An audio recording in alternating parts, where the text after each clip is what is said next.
Salut, c'est Gilles. On va parler aujourd'hui de semis de carottes au jardin. Comment semer concrètement ces carottes dans son potager. Alors je vais commencer par un petit avertissement. Comme vous pouvez peut-être le voir derrière moi, sinon on le verra après. Je parle de semis dans une terre travaillée. Alors j'entends déjà d'ici certains d'entre vous, oh là là, faut pas travailler la terre, voilà, parlons sol vivant. Ok, très bien, on est d'accord, je suis aussi pour le sol vivant. Par contre, pour ce qui est des semis de carottes, de petites graines en général, eh ben, je continue à préférer une terre travaillée. Alors entendons-nous bien, hein, je travaille à la grelinette ou à la campagnole, on va le voir également. Donc ils sont des outils écologiques qui respectent la vie du sol. Alors ben, je vous propose maintenant de voir ça concrètement, comment je procède de la préparation du terrain à la fin du semis. Alors personnellement, j'aime bien partir d'un sol bâché. Ça permet de partir simplement de quelque chose de net, de propre. Les adventices, quand on va laisser une bâche pendant plusieurs mois, vont être étouffés et on va pouvoir travailler la terre beaucoup plus facilement que s'il y a des herbes. Alors c'est à vous de voir, vous pouvez très bien démarrer d'un sol non bâché, donc vous allez tondre, raser le plus bas possible la végétation existante et commencer à travailler à la grelinette ou à la campagnole. À partir de ça, ça sera plus compliqué, ça demandera plus de temps, il va vous falloir passer plusieurs fois, si vous voulez. Alors il y a une technique qui est pas mal, en particulier pour les semis de carottes, donc qui sont longs à lever, c'est ce qu'on appelle la technique des faux semis. Ça consiste simplement à travailler la terre plusieurs fois à plusieurs semaines d'intervalle. Donc, en la travaillant une première fois, ça va favoriser la levée, la germination et la levée des adventices. Et dès que ces adventices vont commencer à lever, vous allez retravailler à nouveau. Donc ce qui a levé ne germera plus. Ce qui va permettre là aussi de démarrer dans un sol plus net, plus propre. Je vous mets un lien en description. J'ai écrit un article là-dessus sur le blog. Vous pourrez aller voir. C'est une technique intéressante pour démarrer sur quelque chose de net, de propre. Voilà, donc ce que je vous montre, mais moi c'est à partir donc d'un sol qui a été bâché pendant tout l'automne et tout l'hiver. Donc vous voyez, je vais pouvoir travailler ça facilement. Donc le premier outil, le plus connu, c'est la grelinette. Ça se fait relativement facilement. Mais il y a un second outil qui est encore plus efficace, c'est la campagnole. Donc c'est une grelinette améliorée, on va dire, qui, avec un système de renfort en retour, va ameublir la terre beaucoup mieux qu'avec une grelinette.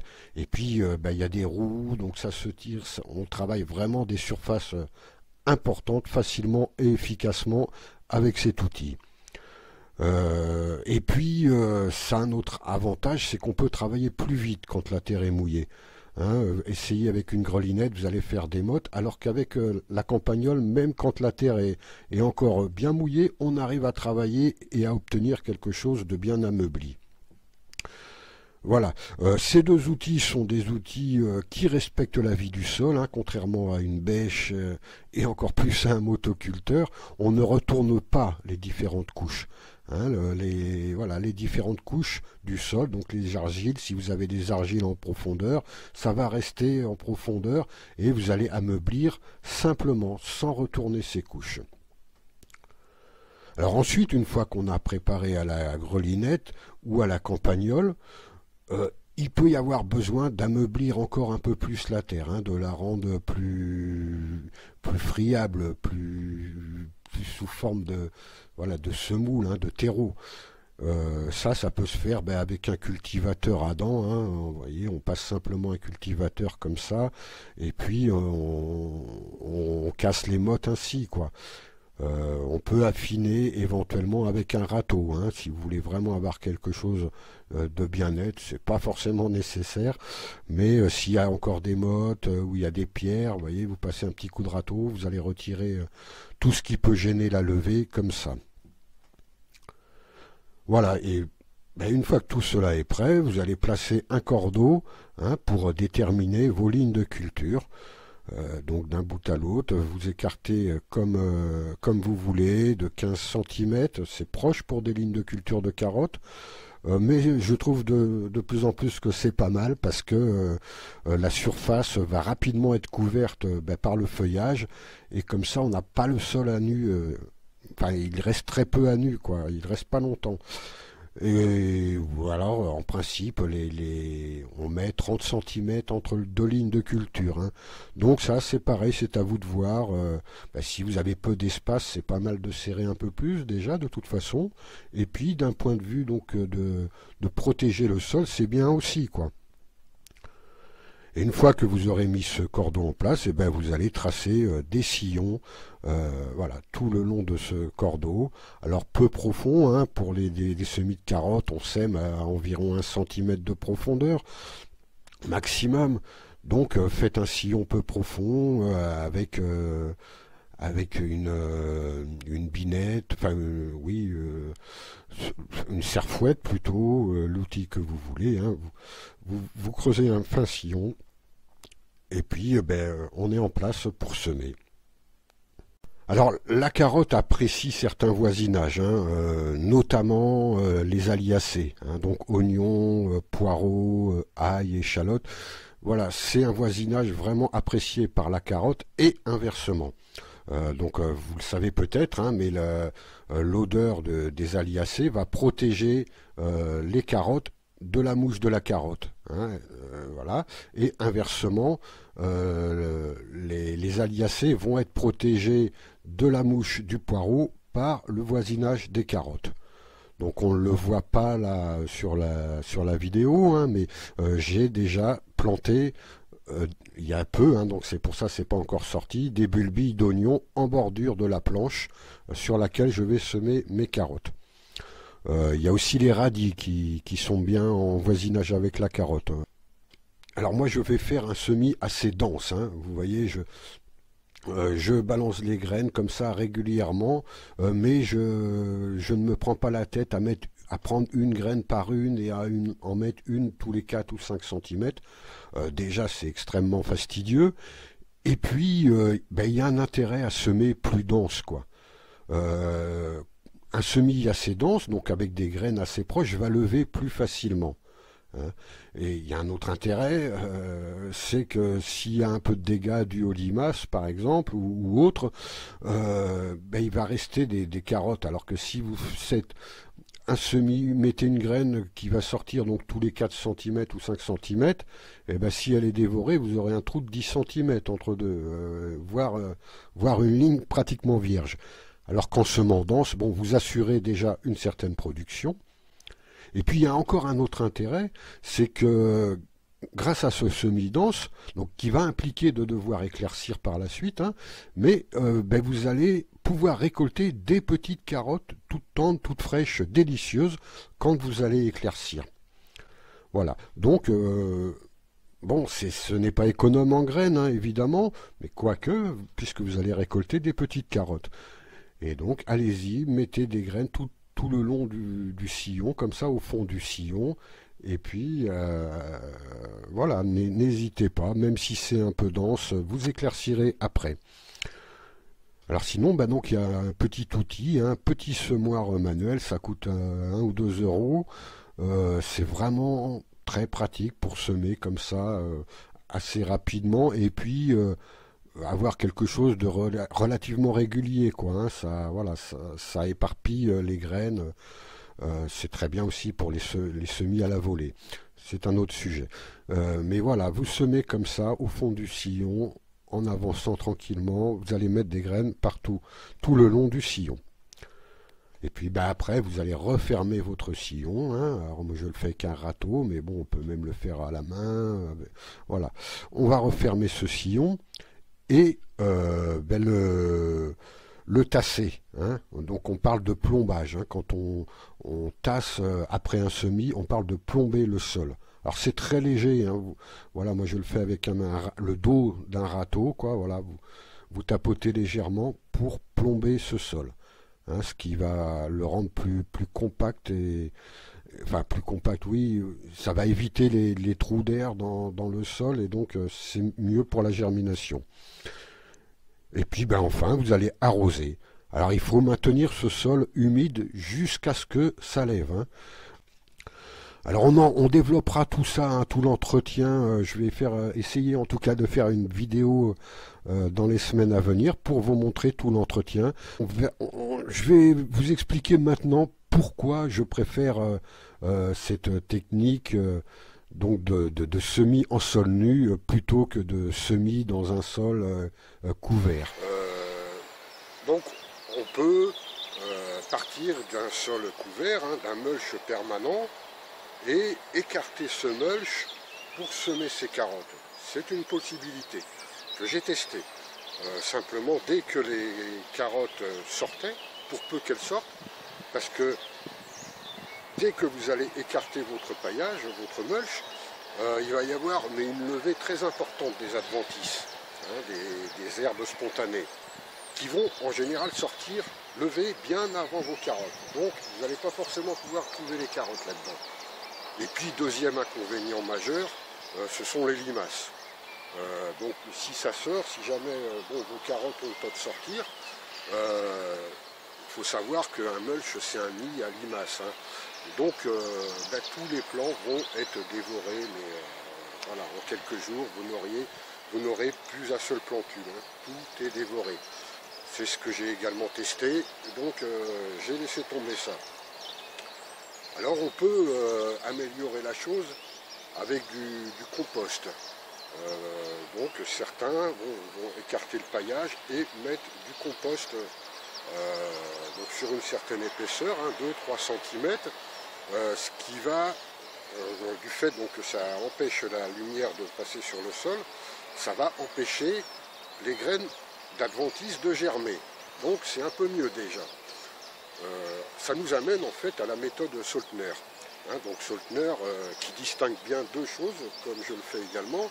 Il y a la préparation d'un terrain, d'une planche de culture en vue de planter, hein, donc des plants qu'on aura soi-même élevés en pépinière ou achetés. Et puis d'un autre côté, les semis directs en pleine terre. Donc pour les plantations, hein, donc il fait une couverture, je suis totalement adepte de ça, on en reparlera si vous voulez. Par contre, pour les semis, donc lui, ce qu'il préconise, dans l'idée c'est très bien, dans la pratique on va voir que c'est un peu plus compliqué que ça, et finalement pas si écologique. Donc il faut commencer par désherber son terrain, hein, sa planche de culture. Alors il propose deux solutions bio, entre guillemets, et une non bio. Alors les deux solutions bio, bon, la première c'est de mettre une bâche plastique noire sur le sol. Vous en conviendrez, et j'en parle sans problème, puisque je pratique moi-même ça. Quand je mets une nouvelle petite parcelle en culture, voilà, je vais mettre une bâche plastique et quelques mois après, les adventices seront en grande partie étouffés. On démarre sur quelque chose de propre. Je réutilise ce plastique pour mes cultures de melon. Mais c'est pas, on ne peut pas dire que ça soit complètement bio, hein, n'est-ce pas? On utilise du plastique. Et puis la seconde solution bio, c'est de désherber pendant tout l'été. Vous allez sarcler, griffer votre sol. Bon, c'est beaucoup de boulot. C'est bio, mais c'est beaucoup de boulot. On pourra avoir au final un sol qui va également être nu. Donc, où est le bénéfice? Je n'en suis pas convaincu à 100%. Et puis, sinon, il le dit, utilisez du glyphosate, épandez du glyphosate, c'est formidable, vous allez avoir un terrain, une parcelle totalement désherbée. Monsieur Saltner, je vous admire et je m'inspire de vous à bien des points de vue, mais là-dessus, aujourd'hui, on n'a plus le droit et c'est une bonne chose. Hein.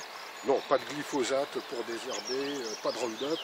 vous tuez la vie du sol, comment pouvez-vous parler de vie du sol et utiliser du glyphosate? Non, c'est pas possible. Et alors ensuite, donc, vous allez épandre un compost sur 3 cm d'épaisseur sur le sol. Mais ce compost doit répondre à certains critères importants. Il doit être bien mûr. Si il n'est pas suffisamment mûr, les graines ne vont pas germer ou mal germer. Donc il faut un compost vraiment bien mûr.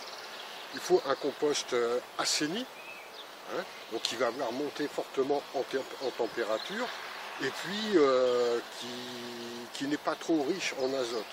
Hein, le compost domestique, on a en général beaucoup de déchets verts et moins de déchets carbonés. Hein. Les déchets carbonés, c'est du broyat, c'est des feuilles mortes, certaines en particulier, c'est de la paille, mais on en a en général beaucoup moins. Donc on a souvent des composts assez azotés. Un compost azoté, il ne va pas enrichir le sol. Il ne va pas vraiment favoriser la vie, il va juste nourrir les cultures. Donc faire soi-même un compost qui répond à ces critères, c'est pas évident. Hein, déjà, il va falloir donc des quantités très importantes. Alors Dominique Soltner préconise donc de récupérer du compost de déchetterie. Hein, on appelle du compost de déchets verts ou du compost végétal, quoi. Simplement, ce compost de déchetterie, il est loin d'être parfait. D'une part, il y a très fréquemment, sinon tout le temps, mais ça va changer puisque aujourd'hui ce n'est plus autorisé, mais il y a très fréquemment des résidus chimiques, hein, de pesticides dans ce compost. Et puis, on y trouve aussi des métaux lourds. Ça, c'est pratiquement tout le temps. Donc ça, c'est bien dommage. Puis troisième point, alors on peut en trouver dans certaines déchetteries gratuitement, mais en général, on le paye. Alors si vous devez faire par exemple 100 mètres carrés, un art de culture, comme ça, avec une épaisseur de 3 cm de compost, d'après les données de Dominique Soltner, on est à plus de 200 €. Ça fait cher la culture, je trouve quand même. Et puis surtout, alors même si vous réussissez à faire comme ça vous-même un bon compost, donc que vous allez utiliser bien mûr, qui sera bien assaini, donc que vous aurez remué très fréquemment pour qu'il monte bien en température, et puis qui sera équilibré, donc assez riche en matière carbonée, il n'en demeure pas moins que ce compost a un gros inconvénient, c'est que ça sèche très vite. C'est un matériau qui sèche extrêmement vite. Donc, vous allez être obligé d'arroser très très fréquemment. Au niveau écologique, ça se défend difficilement et ça va être de plus en plus compliqué d'arroser. Hein. On a des restrictions pratiquement tous les étés. Voilà. Donc, ce n'est pas, à mon sens, une solution vraiment intéressante. Libre à vous de pratiquer comme ça, hein, et de m'en donner des retours si vous en avez. Alors on peut pailler par-dessus ce compost, mais du coup, après il faut aussi enlever le paillage, et vous risquez d'avoir là des levées d'adventices, parce que c'est le gros avantage hein, quand ça fonctionne bien. Donc on l'a dit précédemment, le compost va empêcher le soleil donc et la lumière surtout d'atteindre le sol, et donc les graines d'adventice qui sont dans le sol ne vont pas germer. Donc ça c'est vraiment un avantage intéressant, ça c'est sûr. Mais voilà, pour tous les inconvénients dont on vient de parler, je préfère donc personnellement continuer à travailler la terre, tout au moins pour les semis de petites graines comme les carottes, voilà, pour les navets, les radis, tout ce que je sème directement en pleine terre de petites graines, je continue de travailler. Voilà, j'espère que cette vidéo vous aura intéressé. Dites-moi dans les commentaires si vous voulez d'autres contenus de ce type. Hein. J'ai encore un peu de mal à faire des vidéos, mais il faut que je m'y mette. Et puis, si ça vous a plu, partagez, likez, mettez un petit pouce, ce que vous voulez. Je vous invite également à visiter mon blog, hein. Ça demeure mon moyen d'expression privilégié encore. Et puis inscrivez-vous à ma lettre d'information, comme ça vous serez informé directement par mail de toutes mes nouvelles parutions sur le blog ou de nouvelles vidéos sur YouTube. Et puis j'y partage avec vous des astuces. Il y a des documents gratuits à télécharger également lors de votre inscription. Donc je mets les liens pour tout ça en dessous et je vous dis à très bientôt. Salut!